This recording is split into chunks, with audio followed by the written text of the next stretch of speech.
Mga kapuso, presyo sang gatong magasaka naman sa masunod nga simana. Pagsaka sa presyo sang gasolina, ika-anom na nga sunod-sunod nga simana. Si Zen Kilantang Sasan nakatutok. Sunod-sunod nga semana na ang pagsaka sa presyo ng diesel kag gasolina. Gani nagalalain na ang mga motorista. Base sa projections ng Department of Energy, ang presyo ng gasolina ang magasaka sang 70 sentimos kada litro. 35 sentimos naman ang posible gasaka sa kada litro ng diesel. Ini nga pagsaka ang mangin ika-anom na nga sunod-sunod nga saka sa gasolina kag ikalima sa diesel. Si Manong Mar nabatyagan ang kabugat sang pagmahal sang gatong. Gani nagalikaw na lang ini sa pagbiyahe kung hindi man importante. Hindi ka maglakate. Stay at home para nga at least kung nagalakat talakyan, kaon managatong.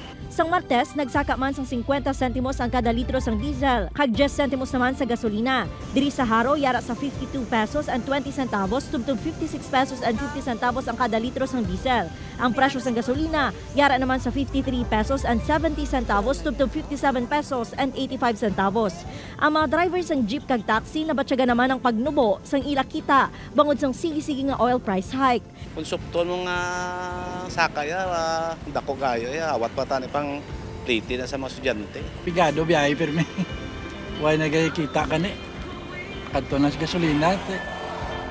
Kisa ano na lang imbes nga full tank, half na lang ginatugong para nga may may dala puli Upod kay Cirilo Renduque, Zen Kilantang Sasa.